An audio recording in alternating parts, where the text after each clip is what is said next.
All right, let's talk about one of the most argued over topics for any car owner. Oil changes. Is it every 5,000 miles, or can you actually go 15,000? Well, the answer is a lot weirder than you think. So let's just dive right into the heart of the mystery. You can have the exact same engine in the exact same car, but in the USA, the manufacturer says change the oil every 5,000 miles. Over in Europe, they say 15,000 miles. That's 3 times longer. What is going on?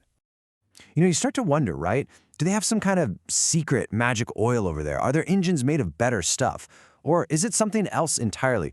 We actually ran a 6-month experiment to get to the bottom of this, and trust me, what we found is probably going to change how you maintain your car forever.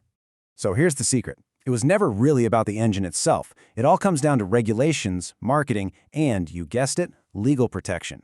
See, in the US, there's a huge push for fuel economy, so car makers recommend these super thin oils. They cause less friction, which helps them hit their numbers. But in Europe, the rules are different, and they can use more durable, long-life oils built to last. To really see what this means for an engine, we decided to put it to the test. We got 2 identical motors and set up a little showdown. Engine A was going to follow the typical US game plan, and Engine B would take the European long-haul approach. So here's the exact setup. Engine A got a standard synthetic 0W20 oil, and we changed it right on schedule at 5,000 miles. Engine B got a beefier, premium long-life 5W30, and we aimed to change it at 9,320 miles. That's the 15,000 kilometer mark. And to keep things honest, every 2,000 miles, we took a sample from both and sent it off to a professional lab.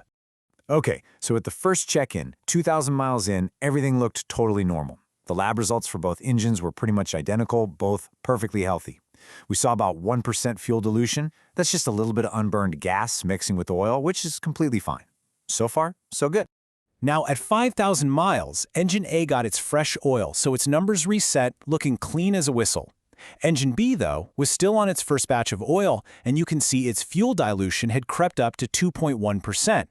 Now, that's still in the safe zone, but you can definitely see a trend starting. But this is where the whole debate gets flipped on its head, because at the 7,000-mile mark, one of these engines went into what mechanics call the danger zone, and I guarantee it's not the one you're thinking of. Just look at these results. Engine A is just cruising along, its oil is healthy, but Engine B, its oil now has almost 4% raw gasoline in it. 4%! That is the critical point where the oil starts to lose its ability to lubricate, to protect the engine's metal parts from grinding against each other. And it got even worse.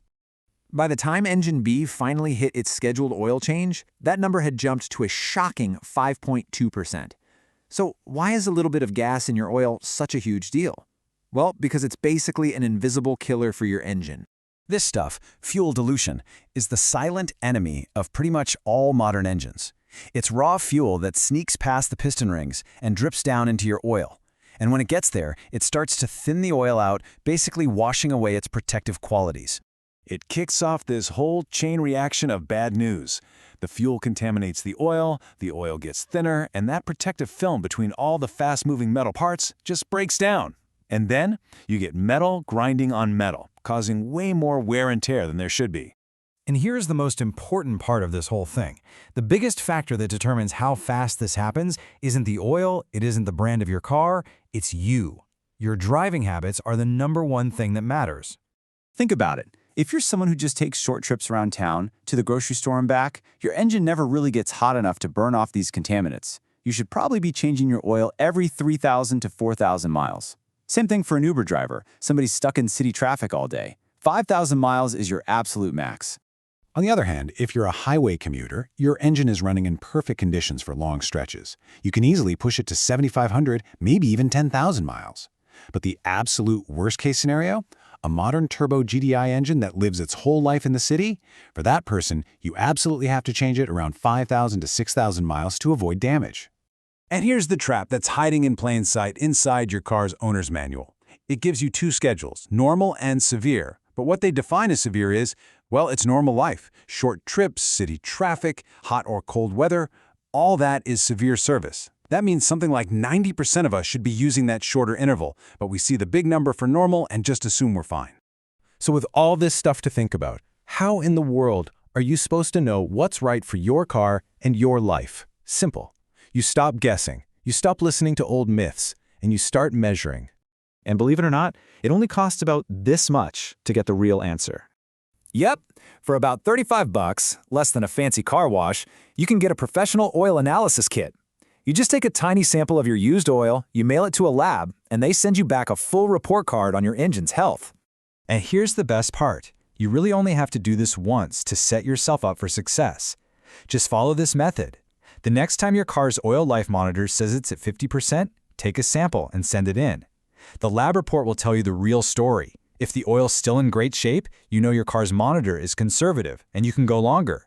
If the oil's already breaking down, you know you need to shorten things up. Just like that, you've calibrated your schedule based on hard data. So you see, in the end, it was never really about 5,000 miles versus 15,000 miles. There's no one-size-fits-all magic number. Our experiment showed pretty clearly that blindly following a long interval can put your engine at risk. The only right answer is the one that's based on what's actually happening inside your engine. And that really leaves you with one final question to think about. The next time you see that little reminder sticker on your windshield, ask yourself, is that recommendation based on real data from my engine, or is it based on a guess and a decades-old myth? Because the health of your engine really does depend on that answer.